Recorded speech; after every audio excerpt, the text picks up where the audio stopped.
Washington. On Thursday morning, Fox Friends ran an interview with President Donald Trump in which he simply didn't tell the truth about the state of Republican attempts to repeal and replace Obamacare. Healthcare didn't go down, Trump insisted. We have the votes. This is strictly speaking not true. It's also, loosely speaking, not true. The facts are these. There are 3 Republican no votes on the legislation put forward by Sens. Lindsey Graham of South Carolina and Bill Cassidy of Louisiana. No one including Graham and Cassidy dispute that fact. Given that there are only 52 Republican senators, when you lose 3 of their votes, you don't have 50. You have 49. It's why Senate Republican leaders called off the vote planned for this week. They don't have the votes. The end.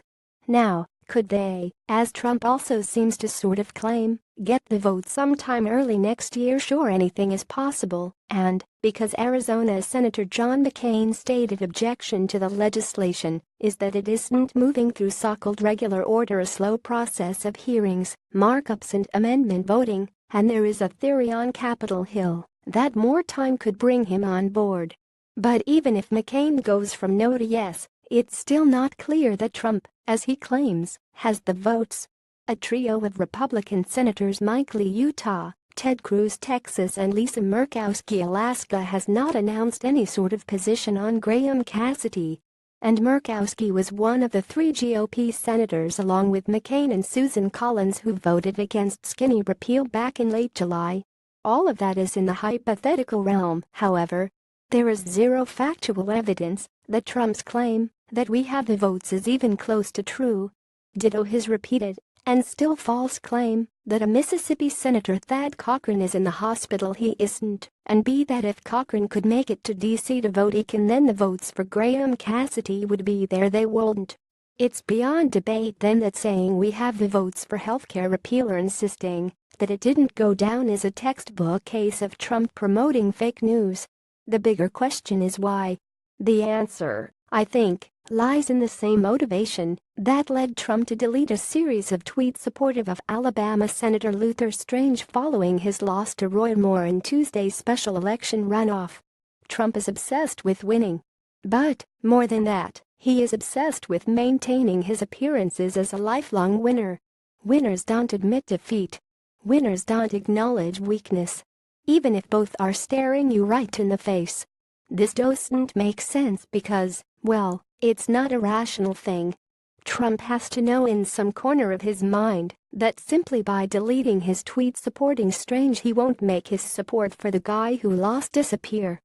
He also has to suspect that by declaring that he won on healthcare doesn't make it true.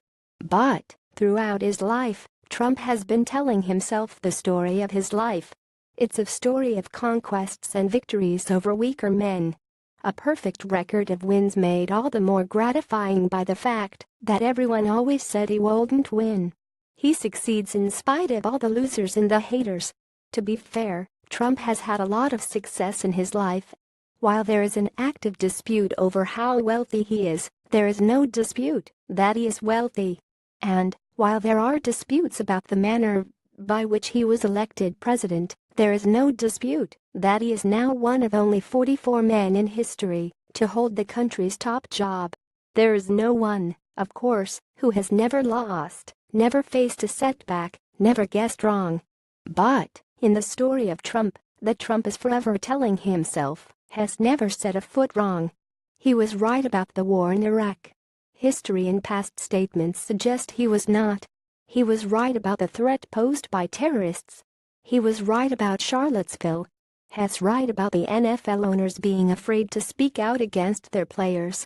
And he is right about healthcare because, after all, how can someone who always gets it right be wrong? The facts tell a different story on healthcare. But, as the 2016 campaign and his first 8 months in the White House have shown, Trump has little concern for established facts. The story he tells himself is always better than the one the facts tell. So that's the one he chooses to believe.